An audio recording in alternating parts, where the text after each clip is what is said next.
In the annals of modern history, few names evoke a shadow deeper than that of Miguel Ángel Félix Gallardo. Known infamously as El Padrino, or the Godfather, he was not merely a criminal but a pioneer, a man who forged one of the earliest and most powerful drug trafficking organizations, the Guadalajara Cartel. This is the story of how Félix Gallardo transformed the drug trade, reshaping international routes and entrenching violence and corruption along the way. A story hidden behind layers of secrecy and betrayal, yet one whose legacy continues to haunt countless lives today. As we delve into the clandestine world Félix Gallardo built, it is essential to understand the immediate impact of his operations.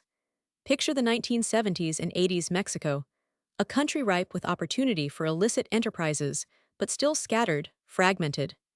Félix Gallardo emerged as the unifier, bringing together rival factions and consolidating power under a single banner. Early on, he established large-scale cannabis plantations across prime regions, revolutionizing cultivation techniques to increase yield and quality. But cannabis was only the beginning. Under his guidance, cocaine trafficking through Mexico flourished, linking Colombian suppliers to U.S. markets with unprecedented efficiency. This phenomenon didn't occur overnight. Initially, independent traffickers operated sporadically, with minimal coordination. Félix Gallardo's brilliance was in recognizing the value of centralized leadership and systematic control. His methods involved creating safe corridors, employing bribery and intimidation to secure routes, and establishing logistical grids that span borders.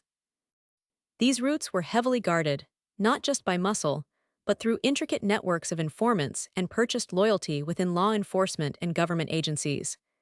As this system matured, behavioral cues became evident: increased violence targeting rivals, mysterious disappearances, and a shadow state of corruption enveloping entire communities. The cartel's grip was ruthless and exacting. Reports from local populations reveal a progression from quiet intimidation to overt acts of terror. Seized villages became ghost towns, families fled as cartel influence spread.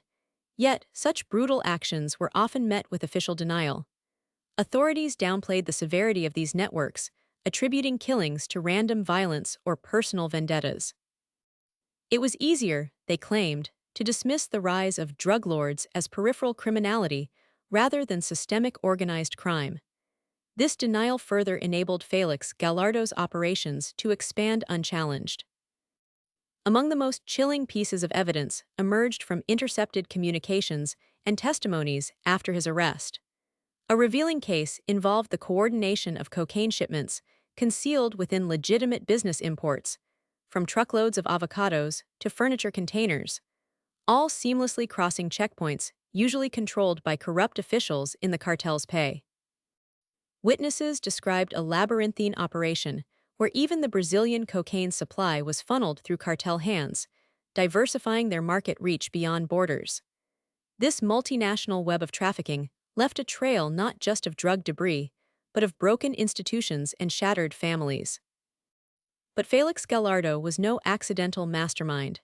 His rise has deep roots in a troubled historical context, tracing back to the late 1960s when the U.S. government's war on drugs began escalating.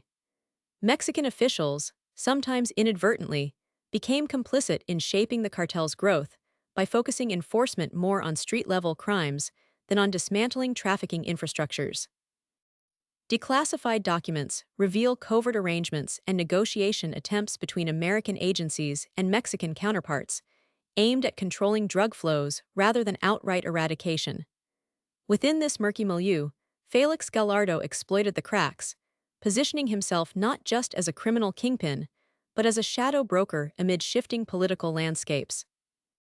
Even when arrested in 1989, the story did not end. Félix Gallardo's incarceration created a power vacuum that splintered his empire into new factions, a fragmentation sowing a more violent and unpredictable era in Mexican drug trafficking history. His descendants and proteges continued to operate, emboldened by the foundation he laid. The growing scale and brutality of cartels today trace back to the empire he forged, a chilling reminder that the legacy of such figures is not confined to history books, but to ongoing cycles of violence affecting millions. As we watch this video, It is crucial to recognize the importance of awareness. Understanding the origins and mechanisms of drug trafficking networks is the first step toward confronting the realities they perpetuate. This is not just a story of crime or of one man's ambition. It is a cautionary tale of how power, corruption, and neglect have allowed ill